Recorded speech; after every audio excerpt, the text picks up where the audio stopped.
जैसे ही विराट ने माया को सबके सामने अपनी वाइफ कहकर इंट्रोड्यूस कराया, माया हैरान रह गई। उसने तुरंत विराट की ओर देखा, लेकिन विराट उसके एक्सप्रेशंस पर ज्यादा ध्यान नहीं दे रहा था। सब लोग उन दोनों से मिलने लगे। तभी एक लड़का माया से हाथ मिलाते हुए बोला, हेलो ब्यूटीफुल लेडी। माया थोड़ी असहज होकर उससे हाथ मिलाने लगी, लेकिन अनएक्सपेक्टेडली उस लड़के ने माया के हाथ पर किस कर दिया। ये हरकत विराट को बिल्कुल पसंद नहीं आई। उसने तुरंत माया का हाथ पकड़कर उसे अपनी तरफ खींच लिया। लड़का हंसते हुए बोला, oh protective husband, sorry bro, but your wife is so beautiful. वो माया की तारीफ कर रहा था और हकीकत भी यही थी कि माया वाकई तारीफ के काबिल थी, लेकिन कोई और माया की तारीफ करे, ये बात विराट को बिल्कुल रास नहीं आ रही थी। तभी नताशा ने पास आकर मुस्कुराते हुए कहा, अच्छा तो ये बात है, अपनी बीवी के आगे तुम दोस्तों को बिल्कुल साइड कर चुके हो। Not bad. विराट ने सफाई दी, ऐसा कुछ नहीं है। नताशा हंसती हुई बोली, अच्छा तो बताओ आज क्या है? तुम तो ये भी भूल गए कि आज मेरा बर्थडे है। मैंने तुम्हें अपनी बर्थडे पार्टी में ये बोलकर बुलाया कि ये एक बिजनेस पार्टी है, क्योंकि मुझे पता था कि तुम बर्थडे पार्टीज अटेंड नहीं करते, सिर्फ बिजनेस पार्टी में ही जाते हो। नताशा की बात सुनकर विराट को अचानक सब याद आ गया। वो तुरंत माफी मांगते हुए बोला, आई एम सॉरी, मुझे बिल्कुल याद नहीं रहा कि आज तुम्हारा बर्थडे है। Happy birthday. नताशा ने अपनी आंखें घुमाते हुए कहा, तुम्हें याद कब रहता है? हमेशा मैं ही याद दिलाती हूँ। मुझे लगा था कि इस बार तो तुम्हें याद होगा, लेकिन नहीं। पहले कम से कम तुम कॉल कर लिया करते थे, दोस्तों के टच में रहते थे, लेकिन जब से तुम्हारी शादी हुई है ना, तुमने तो हमें जैसे भुला ही दिया है। विराट ने माया की तरफ देखा, जो बहुत ज्यादा ऑकवर्ड फील कर रही थी। उसने नताशा से कहा, ऐसी कोई बात नहीं है, काम बहुत ज्यादा था तो टाइम नहीं मिल पाया। यहाँ भी मैं एक इम्पोर्टेंट प्रोजेक्ट के सिलसिले में आया हूँ। नताशा ने उसकी बात को बीच में काटते हुए कहा, हाँ हाँ मुझे पता है, जिस प्रोजेक्ट के सिलसिले में तुम आए हो उस प्रोजेक्ट को मेरे डैड लीड कर रहे हैं। उन्होंने ही मुझे बताया कि तुम आने वाले हो। थोड़ी देर बाद सब दोस्त पार्टी के लाउड म्यूजिक से हटकर गार्डन एरिया में एक तरफ इकट्ठे हो गए। वहाँ आसपास बहुत सारी गाड़ियाँ खड़ी थी और वो ओपन ग्राउंड पूरी तरह लाइट्स और म्यूजिक से भर चुका था। सब अपने हाथ में बियर और सिगरेट लेकर एंजॉय कर रहे थे। हंसी मजाक करते हुए अचानक नताशा का पैर फिसला और उसके हाथ से थोड़ी सी ड्रिंक माया की साड़ी पर गिर गई। Oh my God, I am sorry, I am really sorry, गलती से हो गया। नताशा घबरा गई। माया अपनी साड़ी को झटकते हुए बोली, कोई बात नहीं। नताशा जल्दी से पानी की बोतल लेकर आई और बोली, तुम साइड में चलो, मैं दाग धुलवा देती हूँ, वरना तुम्हारे कपड़े खराब हो जाएंगे। ये दाग आसानी से नहीं जाएगा। माया ने चुपचाप सिर हिलाया और दोनों थोड़ी दूरी पर एक कोने में चले गए। विराट बाकी दोस्तों के साथ फिर से बिजी हो गया। माया अपनी साड़ी से दाग साफ कर रही थी और नताशा बगल में खड़ी होकर उसे पानी दे रही थी। जैसे ही दाग थोड़ा साफ हुआ, नताशा का फोन बजने लगा। उसने पानी की बोतल माया को थमाते हुए कहा, मेरा एक इम्पोर्टेंट कॉल आ रहा है, मैं जरा 1 मिनट में बात करके आती हूँ। माया ने बोतल ले ली और नताशा फोन लेकर थोड़ी दूर चली गई ताकि लाउड म्यूजिक से डिस्टर्ब ना हो। माया ने अपनी साड़ी थोड़ी और साफ की, फिर जैसे ही पलटी, सामने एक अजनबी खड़ा था। वो एकदम रुक गई। उस आदमी को देखकर ऐसा लग रहा था जैसे वो कोई छिछोरा हो। ढीले ढाले कपड़े, कान में बाली, हाथ और सीने पर टैटू और चेहरे पर अजीब सी मुस्कान। माया को वो आदमी बिल्कुल ठीक नहीं लगा। वो बिना कुछ बोले उसके पास से निकलने लगी, लेकिन तभी उस आदमी ने उसका हाथ पकड़ लिया। माया चौंक गई। उसने झटके से अपना हाथ छुड़ाया और गुस्से में बोली, एक्सक्यूज मी, ये क्या कर रहे हैं आप? वो आदमी माया के करीब आया और ऊपर से नीचे तक गंदी निगाहों से उसे देखते हुए अपनी दाढ़ी सहलाते हुए बोला, कमाल है, यू नो, मैंने तुम जैसी खूबसूरत लड़की आज तक नहीं देखी। क्या मैं तुम्हारा नाम जान सकता हूँ? माया ने अपनी आंखें सिकोड़ दी और सख्त लहजे में बोली, नहीं, नॉट इंटरेस्टेड। वो जाने लगी, लेकिन वो आदमी मानने वाला नहीं था।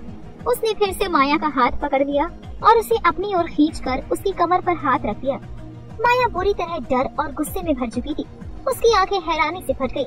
माया चीखी, what the hell, leave me, ये क्या बदतमीजी है? वो आदमी और भी नीचता पर उतर आया। अपनी आवाज में हवस भरकर बोला, बदतमीजी? अभी कहाँ की है बदतमीजी? अभी तक तो मैं बहुत शराफत से तुम्हारा नाम पूछ रहा था। बदतमीजी तो अब शुरू होगी मेरी जान।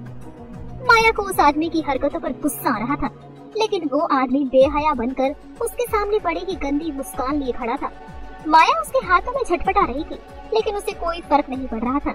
उसने अपना हाथ उठाकर माया के बाल उसके कान के पीछे किए। माया झुंझला गई। गुस्से में उसके हाथ को झटकते हुए बोली, छोड़ो मुझे, मैंने कहा ना छोड़ो मुझे, वरना अच्छा नहीं होगा।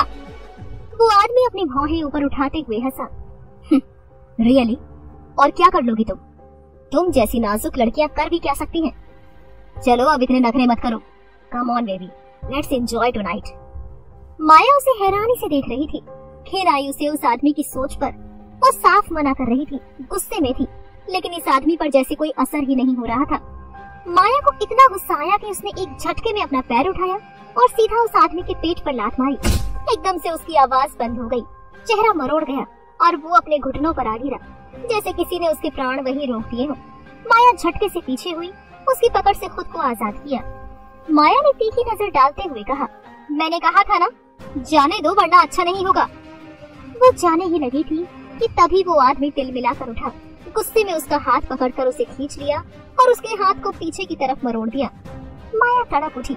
वो आदमी उसके करीब आकर बोला, ये बहुत बड़ी गलती कर दी तुमने, इसकी बहुत भारी कीमत चुकानी पड़ेगी। जानती नहीं हो मैं कौन हूँ? माया दर्द से करहा रही थी, हाथ छुड़ाने की कोशिश कर रही थी, लेकिन वो आदमी उसकी पकड़ ढीली नहीं कर रहा था। आंसू माया की आंखों से बहने लगे थे और वो आदमी अब उसकी गर्दन के करीब आकर जबरदस्ती करने लगा। माया घिन से कांप उठी। वो उसके सीने पर मुक्के मारती रही, खुद को छुड़ाने की कोशिश करती रही, लेकिन उसकी ताकत उस आदमी के सामने कुछ नहीं थी। वो आदमी जैसे दरिंदा बन चुका था। और तभी एक झटके से पीछे से कोई आया और उस आदमी को इतनी ताकत से पीछे खींचा कि वो धड़ाम से जमीन पर जा गिरा। माया की पकड़ उस आदमी से छूट गई। वो हाँफते हुए अपने हाथ को सहलाते हुए पलटी और सामने देखा तो विराट खड़ा था। वो विराट जिसकी आंखें गुस्से से जल रही थी, उसका चेहरा तना हुआ, मुट्ठियां भीजी हुई, जैसे बस अब उसे फाड़ ही देगा। वो आदमी कुछ समझ पाता उससे पहले ही विराट उस पर टूट पड़ा, उसे जमीन से उठाया और एक के बाद एक घूंसे बरसाने लगा। वो आदमी बचने की कोशिश कर रहा था, लेकिन विराट की ताकत के आगे टिक नहीं पाया। लोग इकट्ठा हो गए थे, नताशा भी वहाँ थी, सब हैरान थे, कोई भी कुछ नहीं बोल रहा था। विराट ने उसका कॉलर पकड़ा, उसे दीवार से टिकाया और गुस्से में कांपती आवाज में बोला, हिम्मत कैसे हुई मेरी वाइफ को हाथ लगाने की? वो आदमी कुछ जवाब देता इससे पहले ही उसकी आंखें पलट गईं और वो जमीन पर गिर पड़ा। मुंह से खून निकल रहा था, चेहरा सूज गया था। विराट की बात सुनकर माया सन्न रह गई। वाइफ? एक बार फिर विराट ने सरेआम उसे वाइफ कहकर बुलाया था। उस शब्द ने जैसे माया की सांसें रोक दी थी। उसका दिल इतनी जोर से धड़क रहा था कि उसे खुद सुनाई देने लगा। वो बस विराट को देख रही थी, बिल्कुल चुप और हैरान नजरों से, मानो वो विराट की आंखों में सच में कोई फीलिंग्स तलाश रही हो अपने लिए। क्या विराट ने सबके सामने माया को वाइफ सिर्फ उसे बचाने के लिए बोला था, या उसके दिल में वाकई कुछ है? क्या नताशा में इस पूरी घटना के पीछे कोई चाल चली थी? यह सब सचमुच एक संयोग था? और सबसे बड़ा सवाल, वो अजनबी कौन था जिसने माया पर हमला किया? क्या ये किसी बड़े खतरे की शुरुआत है? जानने के लिए सुनते रहिए इस कहानी का अगला एपिसोड।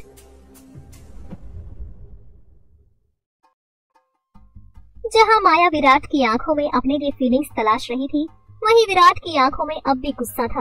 वो किसी को कुछ कहे बिना माया की तरफ बढ़ा, उसका हाथ पकड़ा और उसे वहां से ले गया। माया चुपचाप उसके पीछे चल दी, जैसे खुद से भी कोई सवाल पूछने की हिम्मत न बची हो। दोनों गाड़ी में बैठे। विराट ने बिना कुछ कहे गाड़ी स्टार्ट की और सीधा होटल की ओर बढ़ गया। पूरे रास्ते एक अजीब सा सन्नाटा था। हवा भी चुप थी, ना कोई आवाज, ना कोई सवाल, ना कोई जवाब। माया बार बार विराट को देख रही थी, जैसे कुछ कहना चाहती हो, लेकिन कह नहीं पा रही थी। तभी विराट ने नजरें सड़क से हटाए बिना कहा, इतनी देर से मुझे घूरने की जरूरत नहीं है। अगर तुम्हारी जगह कोई और भी होती, मैं तब भी यही करता। माया ने एक पल को उसकी तरफ देखा, फिर अपनी नजरें नीची कर ली। कुछ सेकंड चुप रहने के बाद वो धीमी आवाज में बोली, तो क्या तुम हर किसी लड़की को अपनी वाइफ बोल देते हो? विराट ने एक पल के लिए ब्रेक पर हल्का पैर रखा, जैसे उसकी सांसें थम गई हो। वो माया की तरफ देखने लगा, जो अब भी सिर झुकाए बैठी थी। उसे समझ नहीं आया कि इस सवाल का जवाब क्या हो सकता है। वो खुद नहीं जानता था कि क्यों उसे इतना गुस्सा आया था। वो जानता था कि माया क्या काम करती है, लेकिन फिर भी किसी और का उसके करीब आना, उसे छूना, उसे अंदर तक झकझोर गया था। वो खुद से सवाल कर रहा था, क्यों एक ऐसी लड़की के लिए उसका खून खौल उठा, जिससे उसने कभी कोई रिश्ता निभाया ही नहीं, जिसे बस एक बार देखा और फिर जिंदगी से निकाल फेंका। कभी उससे बात नहीं की, कभी उसकी आंखों में झांका तक नहीं। दादाजी के गुजरते ही जैसे बोझ उतार फेंका हो, तलाक देकर खुद को आजाद कर लिया था। फिर आज जब तकदीर ने एक अजीब मोड़ लिया तो क्यों उसकी आंखों में इतना तूफान था। होटल आ चुका था। विराट सीधा अपने कमरे में चला गया, माया चुपचाप उसके पीछे। विराट ने बिना कुछ कहे शाल लिया और बिस्तर पर आकर लेट गया। ना कोई बात, ना कोई नजर। माया भी थोड़ी देर बाद नहाकर आ गई, कपड़े बदले और चुपचाप बिस्तर पर जाकर लेट गई, पीठ मोड़कर। कमरे में अब सिर्फ दीवार घड़ी की टिक टिक थी। नींद दोनों की आंखों से कोसों दूर थी। कुछ देर बाद माया ने धीरे से उसकी तरफ देखा, फिर धीरे से बोली, तो आज रात तुम कुछ नहीं करोगे? विराट ने करवट नहीं बदली, बस एक थकी हुई आवाज में कहा, नहीं, मूड नहीं है, सो जाओ। माया फिर से सीधी लेट गई। तो क्या आज के पैसे नहीं दोगी? उसकी आवाज में कोई तंज नहीं था, बस एक सच्चा सवाल था। विराट के चेहरे पर गुस्से की लकीरें गहरी हो गई। पैसा ही सब कुछ है ना तुम्हारे लिए?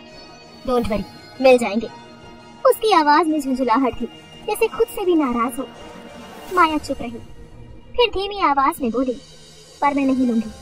मैं सिर्फ उस काम के पैसे लेती हूँ जो मैं करती हूँ। आज कुछ नहीं किया तो कुछ नहीं लूंगी। मैं मुफ्त का नहीं खाती।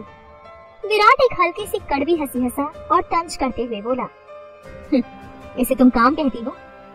माया की आंखें भर आई, लेकिन उसने खुद को थामे रखा और आहिस्ता से बोली, किसी के लिए खुद को पूरी तरह तोड़ देना सिर्फ इसलिए कि वो एक पल के लिए सुकून पा सके, आसान नहीं होता। आप जैसे लोग उसे बस एक रात समझते हो, पर हमारे लिए वो पूरी जिंदगी होती है। कमरे में फिर से सन्नाटा छा गया। इस पर विराट कुछ नहीं बोला और माया बस छत की तरफ देखती रही, जैसे वहाँ कोई जवाब छुपा हो। विराट कुछ देर तक एकदम खामोश बैठा रहा। उसकी आंखें बस टेबल पर रखे लैंप की रोशनी को घूर रही थी। उसके मन में एक ही सवाल बार बार घूम रहा था, आखिर दादाजी ने इस लड़की में ऐसा क्या देखा था जो जिद पर अड़ गए थे कि मेरी शादी इससे ही हो? क्या पूरी दुनिया में यही एक लड़की थी? इसमें और गलत जगह पर काम करने वाली औरतों में कोई फर्क नहीं दिखता मुझे। फर्क बस इतना है कि वो खुले तौर पर करती हैं, और ये क्लब में। उसकी आंखों में नफरत और उलझन का अजीब सा मेल था। तभी अचानक माया का फोन बजा। उसने स्क्रीन पर आई नोटिफिकेशन को देखा। डॉक्टर का मैसेज था। उन्हें तुरंत अस्पताल में पैसे जमा करने थे, वरना उसके पिता के इलाज में रुकावट आ सकती थी।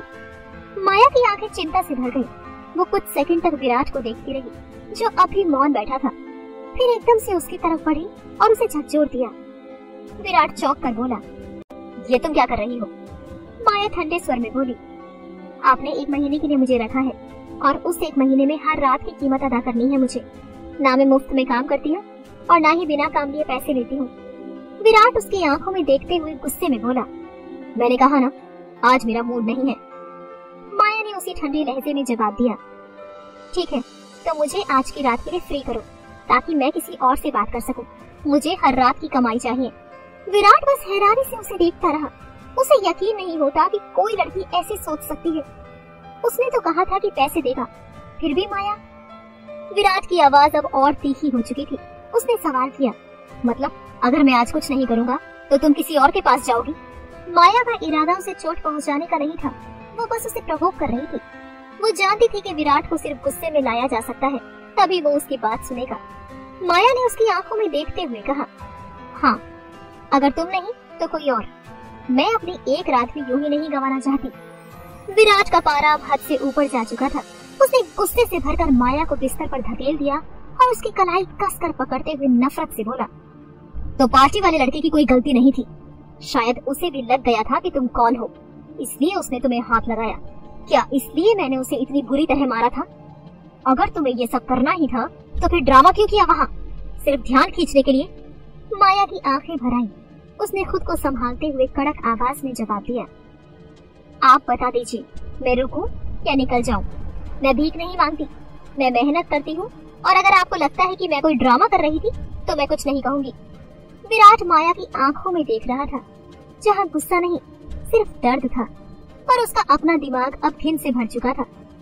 माया की पैसे की भूख उसे अंदर तक तोड़ रही थी, या शायद उसका खुद बार बार माया के करीब होना उसकी परेशानी का कारण था। अपनी सोच को दरकिनार कर विराट ने एक झटके में माया का गला पकड़ा और उसकी आंखों में झांकते हुए गुर्राया, पैसे चाहिए ना तुम्हें? तो सुन लो, आज रात तुम्हें वो मिलेगा जो तुमने मांगा है। लेकिन उस कीमत पर जिसकी कोई कल्पना नहीं कर सकता। उसकी सांसें तेज थी, आंखें जल रही थी, जैसे उसमें अब इंसानियत का कोई अंश बाकी न रहा हो। माया ने खुद को छुड़ाने की कोई कोशिश नहीं की। वो नजरें नीचे किए हुए खड़ी रही, लेकिन भीतर ही भीतर वो पल पल टूट रही थी। विराट ने उसे धक्का दिया और कमरे की हवा भारी हो गई। वो अब खुद को नहीं रोक रहा था। उसके अंदर जैसे कोई जानवर जाग चुका हो। उसने अपने कपड़े फेंके, कमरे की बत्तियां बुझा दी और अंधेरे में माया की ओर बढ़ा। उसकी हर हरकत में गुस्सा, अपमान और पागलपन घुला था। वो उसे इस तरह जकड़ रहा था जैसे कोई शिकारी अपने शिकार को सजा दे रहा हो। माया की सांसें उखड़ने लगी थी और हर पल उसके लिए किसी सजा से कम नहीं था। वो जानती थी कि ये रात लंबी है और विराट अब वो आदमी नहीं रहा जो कुछ देर पहले तक था। कमरे की दीवारें जैसे कांप रही थी और माया वो चुपचाप सब सहती रही। ना चीख ना रोक, लाश की तरह पड़ी रही। घंटों बीतते गए। अंत में जब माया की सहन शक्ति ने जवाब दे दिया, उसका शरीर निढाल होकर जमीन पर गिर पड़ा। वो बेहोश थी, एकदम शांत, जैसे सब कुछ खत्म हो चुका हो। विराट ने खुद को आईने में देखा। वो अब अपने ही चेहरे को नहीं पहचान पा रहा था। सांसें तेज थी, बाल बिखरे हुए थे और आंखों में झुंझुलाहट थी। वो गुस्से से कांपता हुआ बाथरूम में गया और जोर से दरवाजा बंद किया। उसके हाथों ने दीवार पर मुक्के बरसाने शुरू कर दिए। वो बड़बड़ाया, ये क्या कर दिया मैंने? क्या बन गया हूँ मैं? उसके हाथ से खून बहने लगा था, लेकिन वो रुक नहीं रहा था। दीवार की टाइलों पर लाल धब्बे उभर आए थे। हर मुक्का, हर चीख उसके अंदर के पश्चाताप को उगल रही थी। विराट चीखता हुआ बोला, I hate it, I hate my self. ये लड़की, इसने मुझे वो बना दिया जो मैं कभी नहीं था। उसकी आंखें सुलग रही थी, गुस्से और शर्म का मिला जुला रोग। वो खुद से लड़ रहा था, खुद को सजा दे रहा था, लेकिन शायद बहुत देर हो चुकी थी। क्या माया इस बार चुप रहेगी या विराट के खिलाफ कोई कदम उठाएगी? विराट के भीतर जो पछतावा उमड़ रहा है, क्या वो उसे बदलने की शुरुआत होगी या और भी अंधेरे में ले जाएगी? वो एक महीना जो माया ने चुना है, क्या अब वो खुद तय करेगी कि उस रिश्ते का अंत कब और कैसे होगा? जानने के लिए सुनिए इस कहानी का अगला एपिसोड।